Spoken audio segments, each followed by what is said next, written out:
Well guys, back to videos.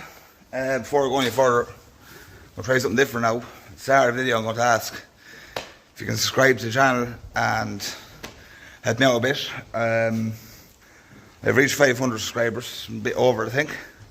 And you know, I'm happy with that, very happy with that. And hopefully it says go in that direction. And next goal, hopefully 1,000. See how that goes. If you like what you see, you know well what to do. Hit that subscribe button, help me get there. So it's on the video. The usual, feeding the cat, feeding the heifers, and a few little changes now done this week.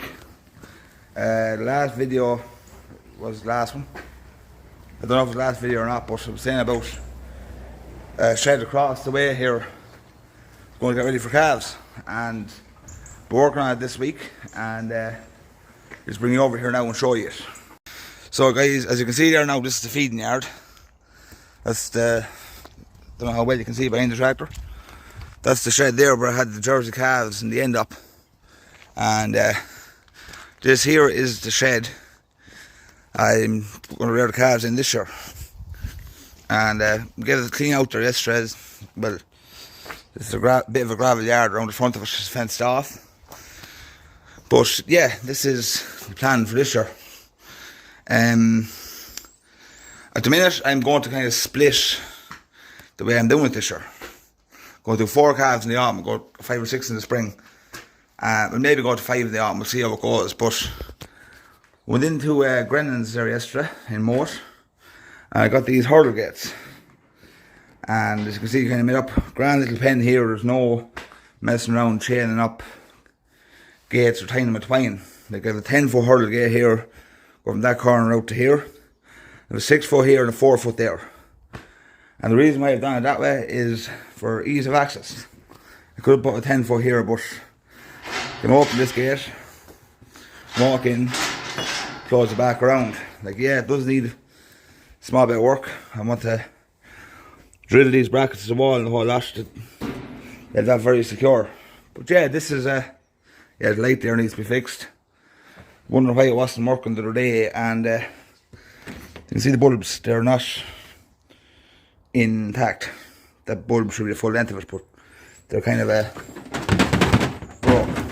That's the joys of this crack. But yeah, as you can see, for the hay this year I'm not going to bother, well, not that I'm not going to bother, it wasn't working out last year with the half of a barrel, because the calves tended to jump in it and lie on it and piss and shite in it. So I bought a hay rack, just that here, and the nut trot just hangs on to the gate, it's perfect. And you're probably wondering why I'm not giving the full shed. I can see here the gate's kind of going at an angle away from the wall, around that way. 2 reasons for that. Number 1, electric fence and power is all there. I want to keep them away from that wall as much as possible, because everyone knows calves, when they start getting older and that, they start chewing things. But that's going to be moved up near the roof, because you don't need that at a low height. Oh, once the switch is there, I can turn it on and off. And as for here, I'm kind of keeping them in, seeing as the high open in the front of the shed, and keeping them in a bit from the front. And we're just bedding this back area here. But all that's really left to do now this week is bolt them brackets onto the wall. Just to show you one of them here. You probably have seen them before, but that's the bracket there. They're more for the big feeding barriers, but they work for this. Bolt them to the wall, put a lug of the gate through there and put the pin down through it. Perfect job. And I'm going to put the drinking trot in this corner here, or maybe this corner here, I'm not sure yet. But we'll have a water supply in this shed at the far end of it. So I'll be bringing a water pipe right across the roof, in that hole. More than likely I will go there or down there. But yeah, as I said, eventually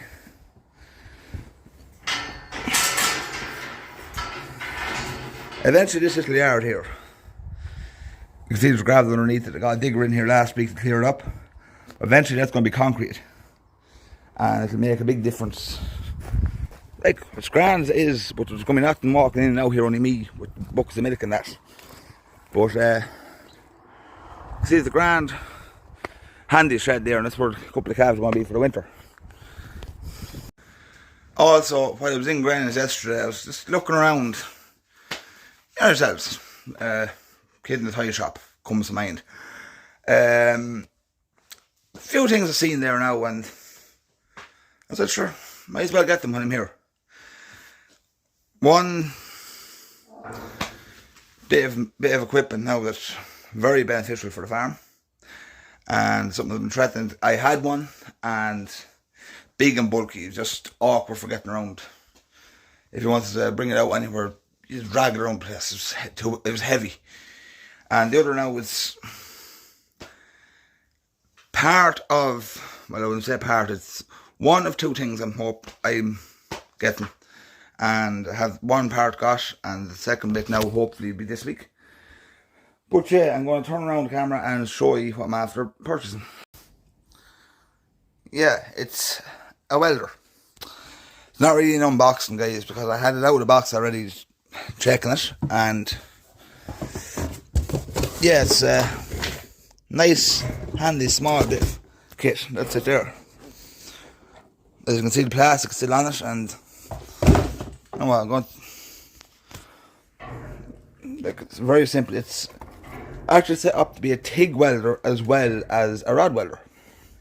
And you have your amp settings there, and here's the switch for that one there is for rods, working with welding rods, and this side here for TIG welding. Not that I'd ever be doing TIG welding, but yeah, I'm going to do the peel here now. Just it's going to be awkward now, isn't it?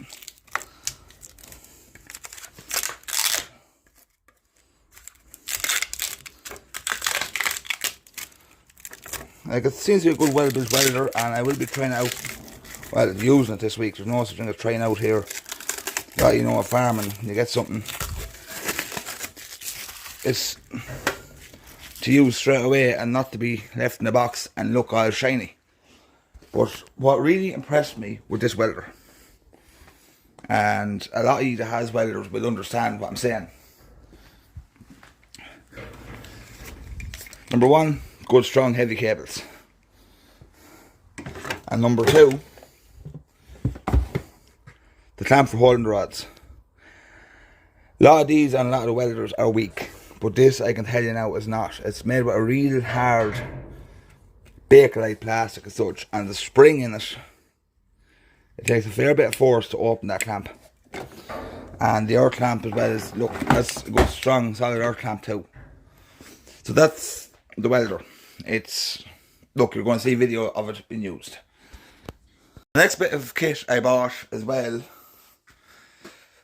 as I said, it's one of two pieces I'm buying. And just flip around the camera here and show it to you. It's a grinder.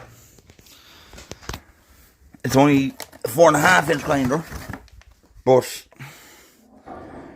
they are getting in a 9 inch grinder, he hopes, this week. And I will also be purchasing that, because everyone knows when it comes to farming, there's always stuff to be fixed. And it's just, with farming nowadays, it's, you have to know how to fix stuff while you're going along, because you don't know what's going to break.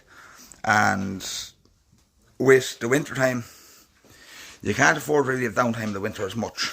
Well, in the summer you can't either, if you're contracting that, but in the winter time, when there's animals to be fed and all that, you have to have something that's going to stay going. So yeah, another thing is I want to do a shout out in this video. Haven't really done it in a while. It's not a local business shout out or nothing. It's actually another YouTube channel. Sullivan's Farm, guys. He's look, I'm not going to explain what kind of content he has, but go over, look out Sullivan's Farm, check him out, tell him I sent him over to you, give him a subscribe and all that stuff. Anyway, guys, I'm going to leave it at that. As I said, some of the video not much interesting. You've seen a short glimpse of the heifers, you've seen the car shed out there, the water pipe here in the corner, that's where we're going to be connecting into and bringing out the pipe and across. So, yeah. guys, like the video, comment below, and as I said at the start of the video, don't forget to hit that subscribe button. Really appreciate it. Thanks, guys.